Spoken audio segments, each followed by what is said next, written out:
Hello, and welcome to episode 14 of Records.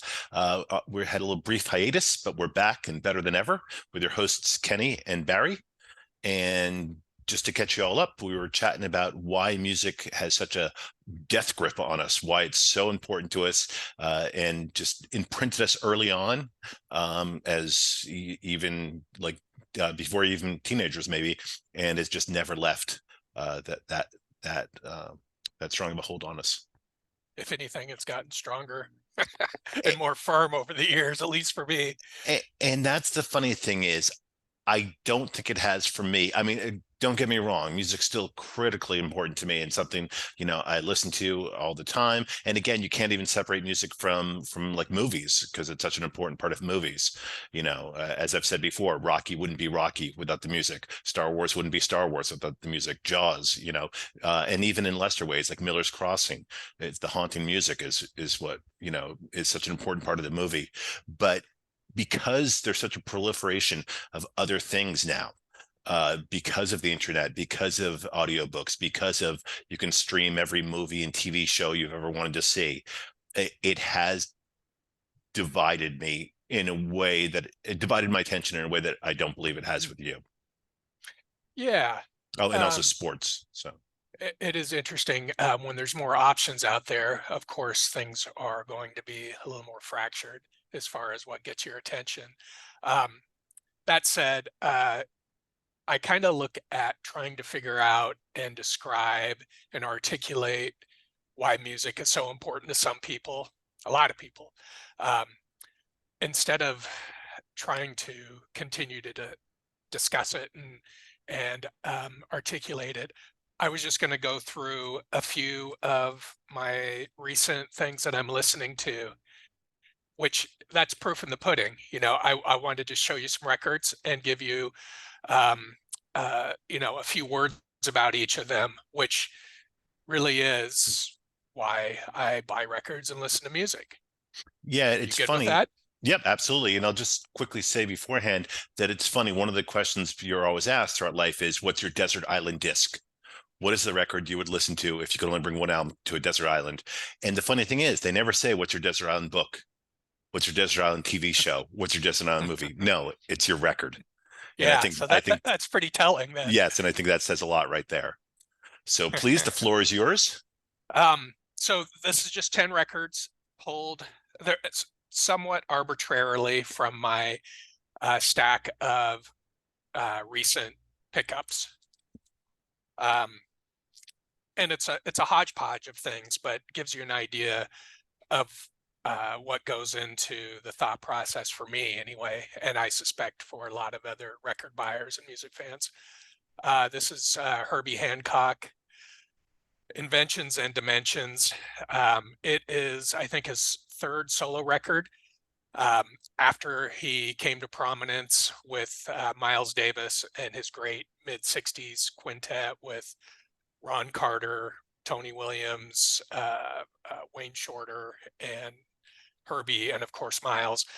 Anyway, this record is quite good, and it stands out from a lot of other jazz records from this era, at least for me, because of the Latin percussion that is part of it.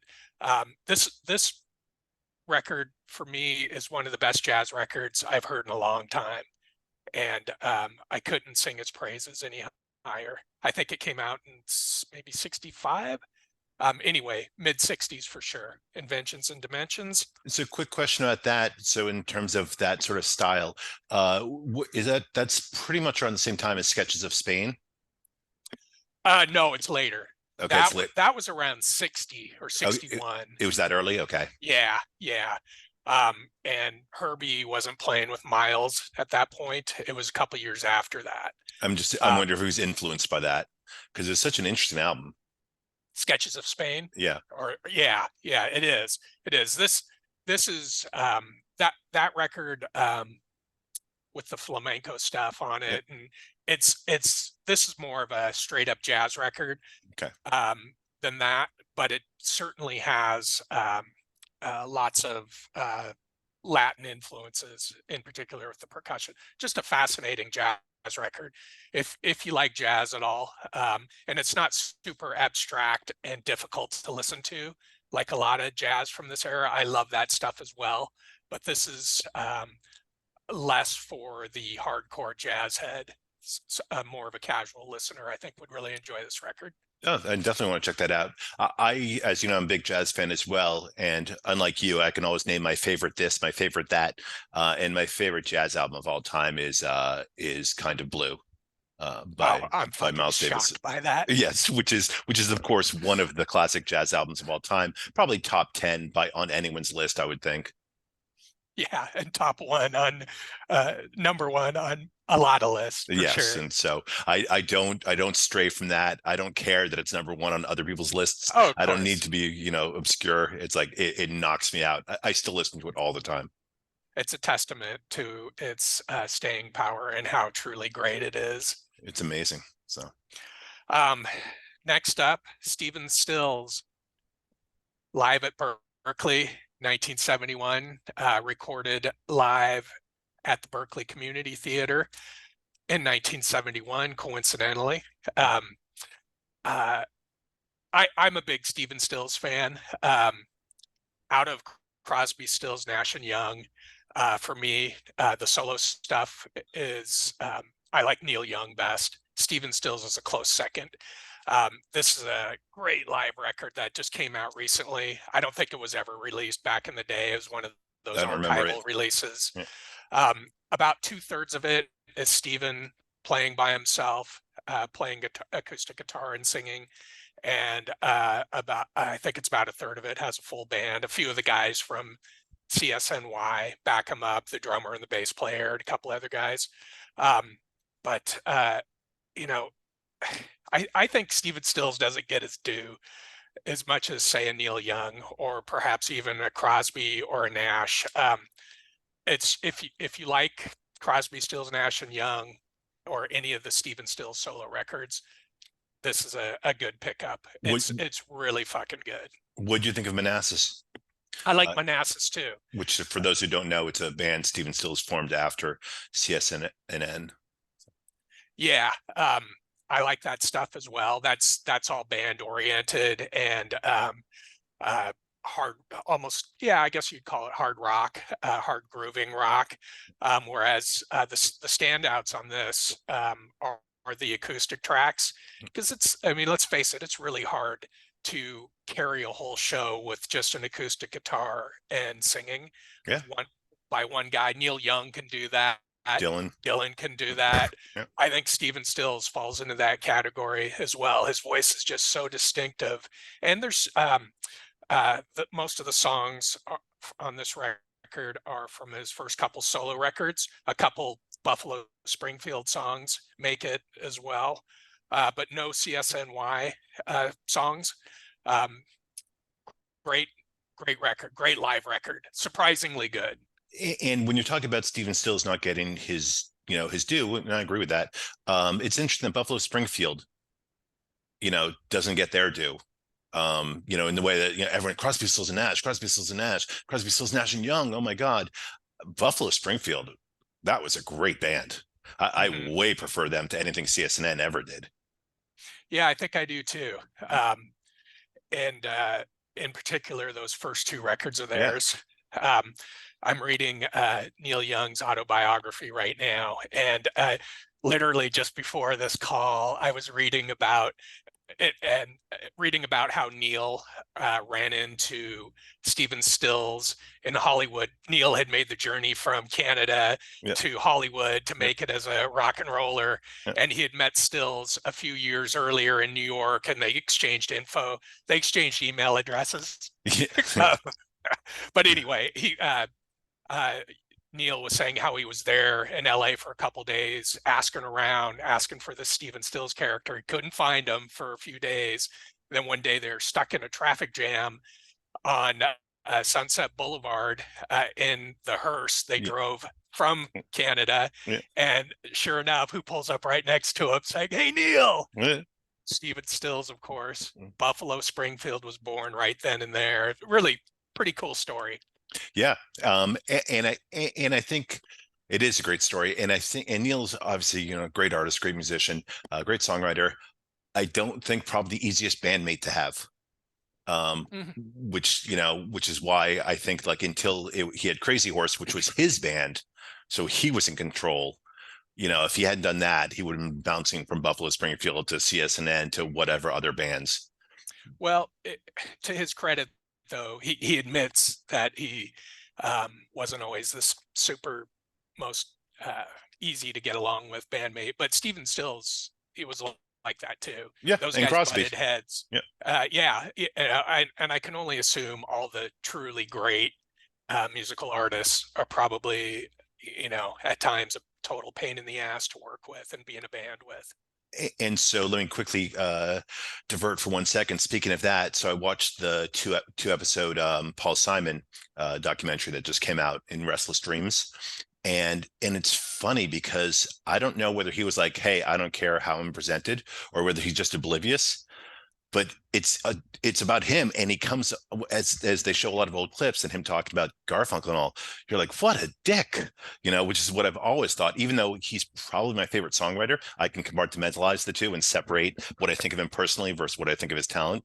But it's just interesting because you're like, I would never want to be in a band with that guy.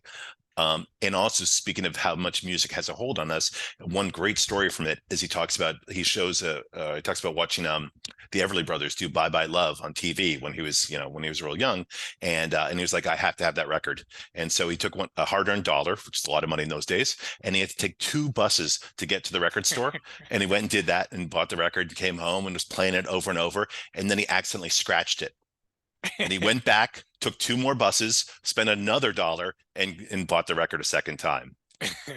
And what else would you do that for? uh, You Elton know? John's Captain Fantastic and the Brown Dirt Cowboy, and that's a story we can go into later. Okay. But I basically did a similar thing to that with my first album purchase in A- 1975. And what Um, else would drive you to do that? Yeah, that's the power of music. yeah, no doubt. So did what was Paul Simon speaking rather bluntly about Garfunkel, Yeah, and so like like in he negative gets terms? he gets interviewed about how like well what's it like when you two are writing songs together, and he's like, hey, he doesn't write anything. I write all the songs. Well, Which you is know, true, but there's a way to say it and a way not to say it. sure, And he says sure. at one point, he says that they give Garfunkel a lot of credit for arranging. He didn't ever do any arranging. Like you're like, woof. That's Um, funny. and it's so funny how two guys can be like best friends. Like think of like the friend you're closest with, okay, and being like a duo for years, and then breaking up, and then for various reasons getting back together when they did the concert in Central Park, and then it was so well received they said, all right, fuck it, and they did another album, they did a tour again, and then they're like, oh, that's right, we hate each other. And they Yeah, broke up again. I mean, that's amazing to me, you know. And I yes, do think also that the fact that Paul Simon did write all the songs, did arrange the music, did play the guitar, and was one of the vocalists, that's way too much, that's an imbalance. You know, sure, it's sure. like But Pete Townsend talks about how he couldn't have been the lead singer of The Who. It just, it would have been like he could sing some songs, but it would have just, destroyed the balance of the band. So so you almost have to, you can't fault Garfunkel. I'm sure that would have been a very precarious position to be in if you were Garfunkel. But if you were him, why not fucking go along for the a- ride with absolutely. this genius who is Paul Simon? Sure, Garfunkel can sing great harmonies and he's got this angelic like voice and everything. Yeah. But to your point, yeah, it was it was the Paul Simon show. And one of the things that drove Paul Simon crazy was because I've seen him in numerous interviews talk about this, is when they do Bridge Over Troubled Water, where Garfunkel's voice really soars, and then the Mhm. song would end and everyone would leap to their feet and give an ovation. And Paul was like, hey, I wrote the fucking song, you know? Yeah. And if you're going to be in a band, like, and you're going to try to make it and keep it together, you just can't, have that sort of attitude, even though I get it, even though it's true, you know? It is interesting that even though it was his show, but the band was called, or the duo was called, Simon and Garfunkel, Right. which you would think would equate to 50%. This guy Yeah. 50%. this guy, but that wasn't the way it was. And that's where the danger of, like, if they had changed the name to like Mick Jagger and the Rolling Stones, that's where you have a problem, and that's, I think, what they were trying to do with Rod Stewart and the Faces, which They is, did do that. yeah, which is how The Rod then last just, record yeah. is and is and called that's Rod Stewart in the Faces. and It's a that's live death. record. Yeah, and they broke up shortly thereafter. Exactly. So Uh moving on, yeah. if, something a little more contemporary. This is the latest record by the band Elbow called Yeah. Audio Vertigo. I think it's about their 10th record in the last 25 years, 24 years. Where are they from? They're from England. Okay. Shockingly, their best record. 20 to 25 years in, their best record. It came out just I don't know, within the last month or so, and I buy all the records. I've seen them a few times. Um, just a great contemporary rock band. They're huge stars in England and parts of Europe where they will play, you know, stadiums, or Right. at least very large arenas, but they're not so huge in the States. When they play, like in Seattle, the first time I saw them was at the Crocodile Cafe, which is a tiny little club in Seattle. The next time was at the Showbox, which is a slightly larger club in Seattle. But anyway, um, if you're not familiar with Elbow, and it's rare that you could say this about a band who's put out a shit ton of records, this would be the place to start. And It's what's that just called? it's called Audio Vertigo. Okay. I Um, think if you want to be popular, don't name your band Elbow. it is kind of a shitty Yeah, name. yeah. Um, and my friend John and I will joke about that. He's the one who turned me on to Elbow. In fact, in 2000, he had tickets to go see them at the Crocodile. I'd never heard them or heard of them, and he couldn't go because he was out of town for work or something. He said, "You got to go see this band." So I went and saw them without ever hearing them, and it was such a great live experience. Whenever you can see a band and hear them for the first time in a live setting, and they blow you away, that just sticks with me forever. Absolutely. If you don't already know the music and you're that blown away, that's huge. And Yeah. and I will say that it's a very cool story. If one of my good friends, if you, for example, said, "Hey, I can't go to this show. There are tickets at the door. You got to go," I would just go. Like, I would go, Mhm. okay, if Barry says I got to go, I got to go. Well, Eh, eh, and that's the same sort of dynamic with my buddy John and I. And going back to, that far and further, even we played music together as well. I did have, because I couldn't go to the show, and it was their first show, their first tour in the States, or I mean, they're from United States, but their first show when I was living in New Orleans, Nashville Pussy was playing, and so I convinced my girlfriend at the time, Ariane, to go see them because I really wanted to go, but I was on a flight home to Boston, and she went, and this is not her sort of thing, and she said, I said, "So how was it? How was it?" She said, "It was an interesting sociological experience." It's like, okay. And so that was the problem with sending like a She could, person who likes music that they hear on the radio, and that's about it, to a concert like that. So was that in San Francisco? that was in New Orleans. Oh, in New Orleans. Okay, because wasn't didn't Ariana live in San Francisco No, during those years that we did? no, Okay, no. I recognize the name. I was Yeah, just trying to place her in the timeline. yeah. Um, Too many and cities, too many women. speaking of Nashville Pussy, that poster up on Yeah, your wall yep, behind you, yep. that's a show gig Yeah, flyer? yeah. And Actually, where's that at? actually, uh, that one's from the Exit Inn in Nashville. Mm. And then I've got another poster, frame poster in another room where you can send away, like, it's fake, but you can send away for blow up dolls of the band.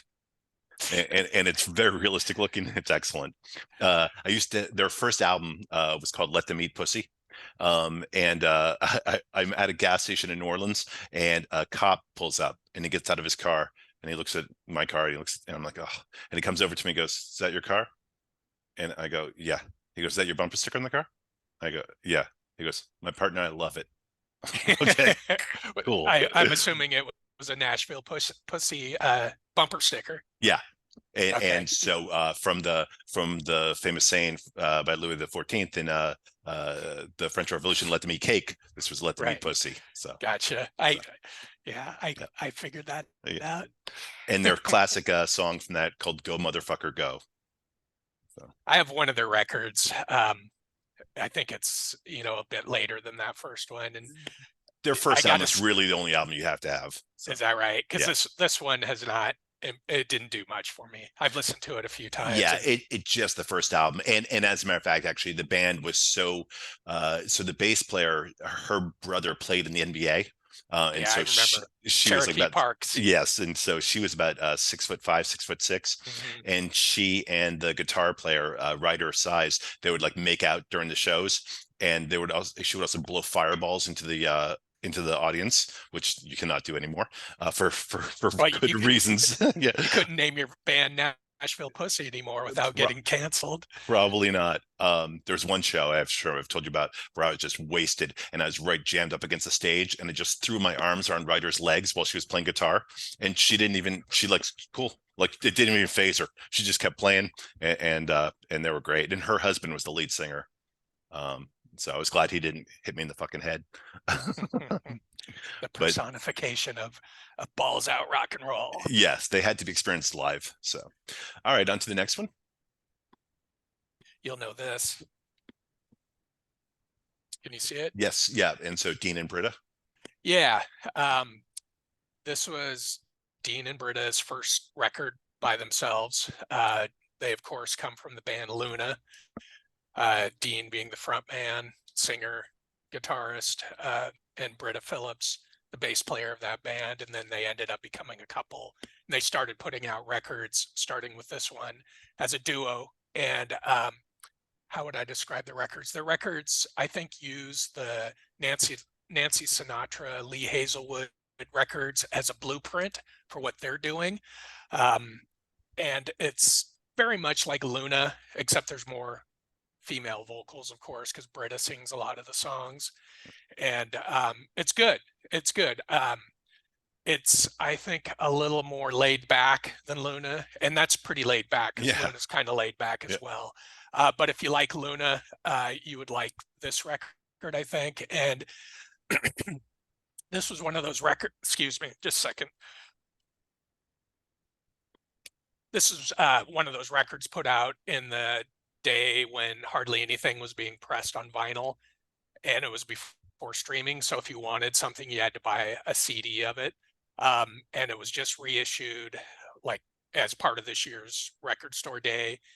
And it's double LP. So the extra LP is a couple EPs that were released in the 2000s that never came out on vinyl. So pretty great package if you're a Luna Oh, or that's good. Dean and Britta fan, which I know you are of Yes. both. Yes, absolutely. Um, Go ahead. So what was the reason? Was it, I assume, financial reasons that suddenly vinyl wasn't being produced in the late 90s, early 2000s?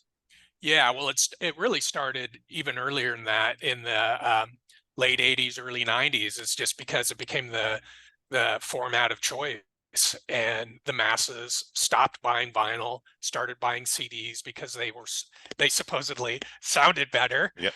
and so that's of course where record companies are going to go. They're going to go to the direction that the consumers are going.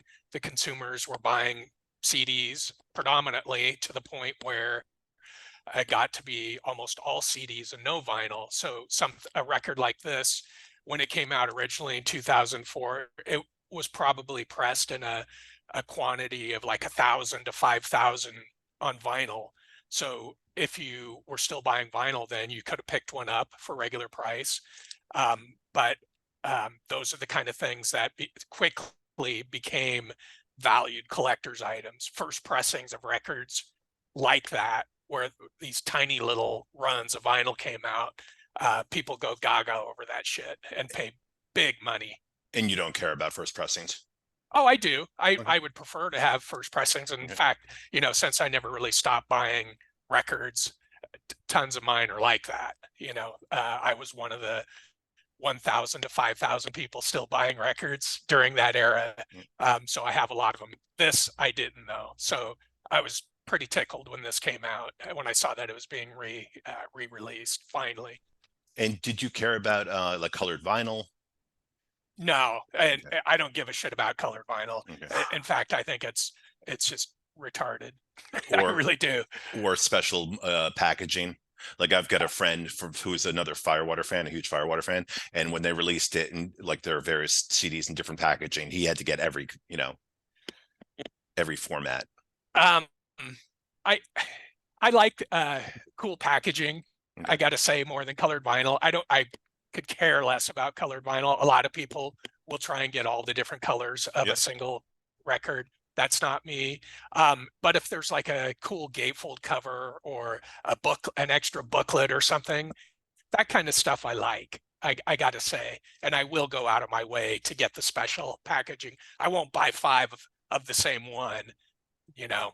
That was But definitely the cool thing about like Live at Leeds, all the crap that yeah, came well, with it, that's or Quadrophenia. So yeah, a great example, yeah, especially live at Leeds. yeah, That's somewhat legendary with the 12 inserts that come yeah. with that, and highly sought after collector's item to get a good one of those in great condition with all of the extras. Because the reissue has none of that, of course. So yeah, Well, actually, now when they do reissue it, which yeah, they do every few years, yeah. it does come with all that stuff, and then like two extra LPs. So it's a 3 LP set now of the entire Live at Leeds show instead of just the original 1 LP version, and it's And, amazing. which is great, and it's great that they have all this stuff that they can re-release, but it's just so funny because when like it's sort of like changing sports statistics. It's like, no, OJ ran for 2000 and whatever yards. It's so weird to like 2003. there you go. So it's so weird to talk about like the songs in Live at Leeds, and like you might name a song and I might say that's not on Live at Leeds, and you say It is it on is this new now. version. Yeah, so that's That's it was hard enough knowing the American release versus the British release, never mind the release now versus the release then. So if you haven't checked out the re-release of Live at Leeds, it's worth your while because it is the full show, and of course, all of Tommy is on there, and a few other things that didn't make the original release, like a quick one. That whole suite is oh, on okay, there. I'll definitely check that out. Really I've good. not heard that. And when was the Isle of Wight? Was that like 3 years later, 2 years later? No, that was the same year, Okay, I that's what I was believe. I wondering. believe it was Okay, 70. okay, because I certainly have That's that. another one that has seen the big re-release treatment, deluxe packaging, and supposedly remastered, better sound, yada yada yada. Um, And there's a video of and that as well. So yeah, and it's hard to go wrong with anything the Who did at that point. yeah, That's certainly that era's, man. They the were at height the of their peak of their powers. powers. Yeah. I don't know if rock music ever got better than the Who during their peak, in my opinion. Yeah, I would say if you want to just define rock and roll, that was the definition of rock and roll. Hmm. Did you see Roger Daltrey on Real Time with Bill Maher the other No, night by chance? no. Speaking of the Who, it's just somewhat depressing. Um, he's still got his wits about him and everything, and he's good humored, but it's just weird seeing, you know, Roger Daltrey now where he almost looks like an old woman. That's what I It's said last time I insane. saw It's them. just They look it's just like weird. your great aunt. It's totally weird. Um, Yeah, and he's still touring and putting out music, and but it's somewhat pathetic. But I also can't blame him for still doing it if he can. right, but it is weird because musicians, actors, professional athletes, they age, but you as a fan want them to just stay the same, like set in amber, like in a Jurassic Park, you know. You, Um, you're still thinking of the shirtless, totally ripped 25-year-old Roger Daltrey right. who's killing it at the Woodstock Yeah. Festival, Yeah. who's just a rock god, and the Who were all tripping on acid at the time, and playing maybe one of the best shows ever. Yeah. And now he's like this little shriveled old lady. I came It's just, across it's just weird. an Life's interview weird, man.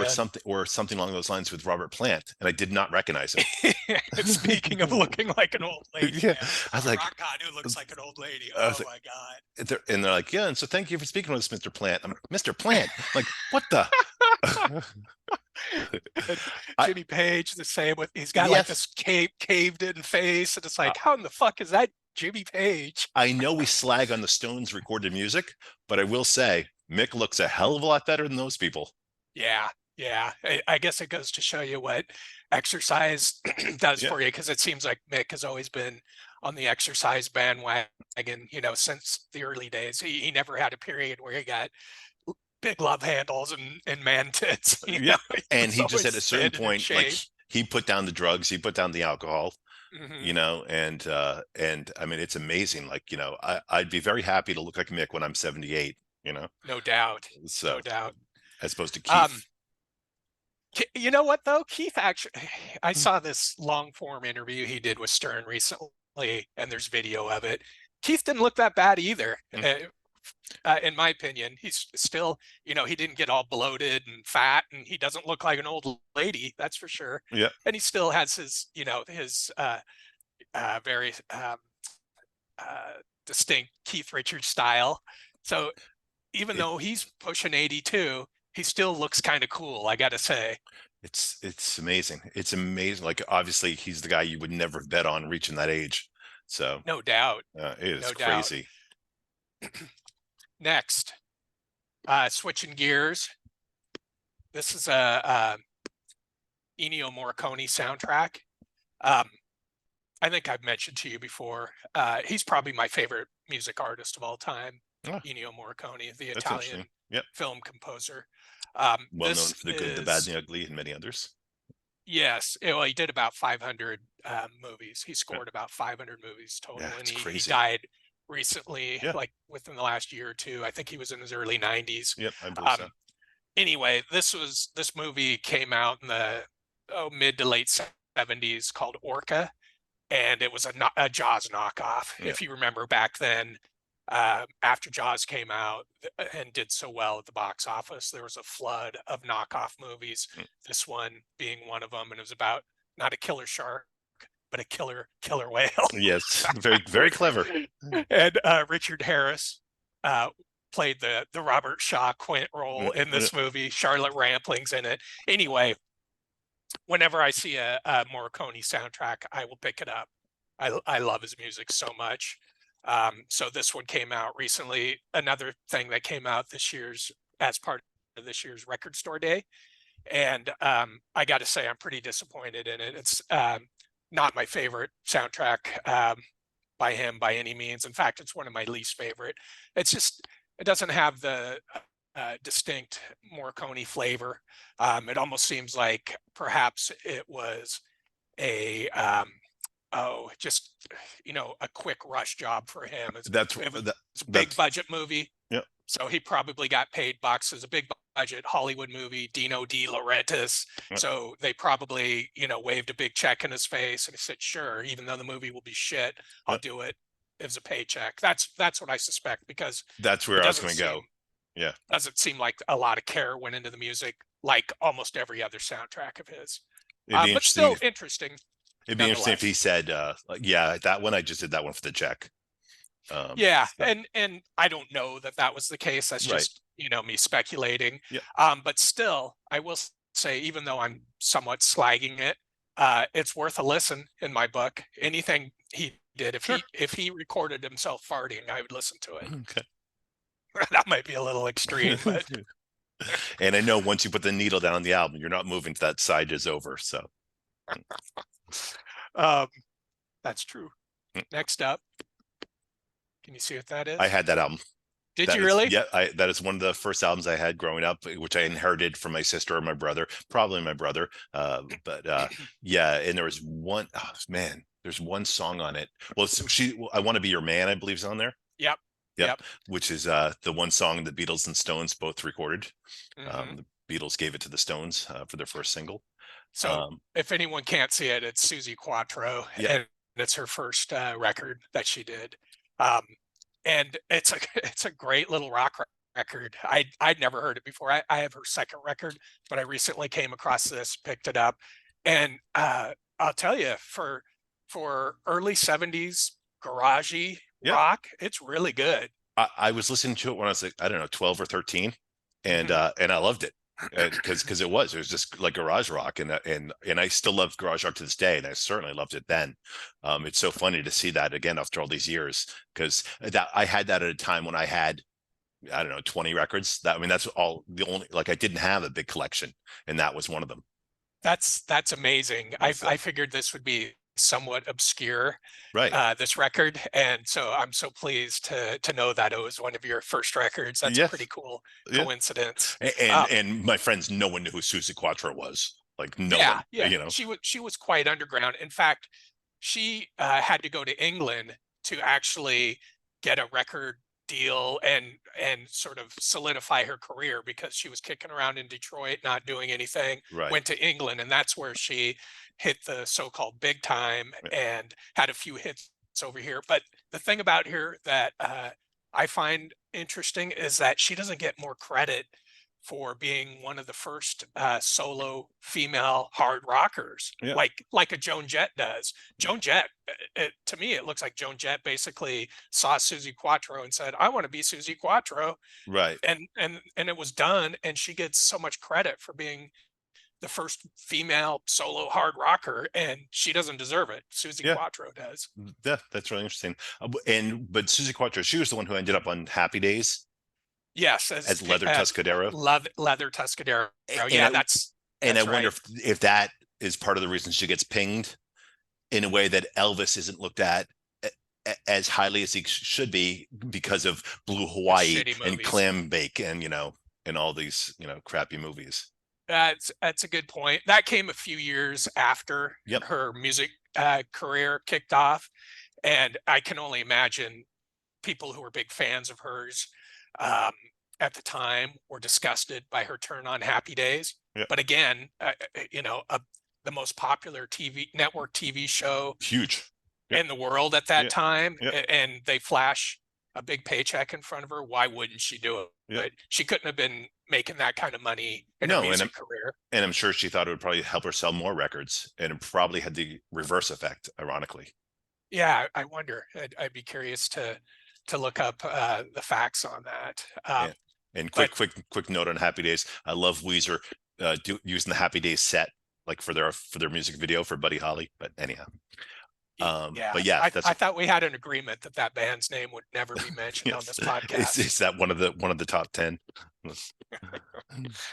Um, Next up, switching gears again, Lux by Brian Eno. I certainly know Brian Eno's solo albums. That one I don't know because usually Well, I'll recognize albums by the cover. So he's got a million solo yeah, records, of course, and he yeah. still keeps putting them out. And this one came out 2014. Okay, I that makes have, sense. Okay. yeah, you probably stopped following him from Yes. record to record by Yeah. then. I think most people had.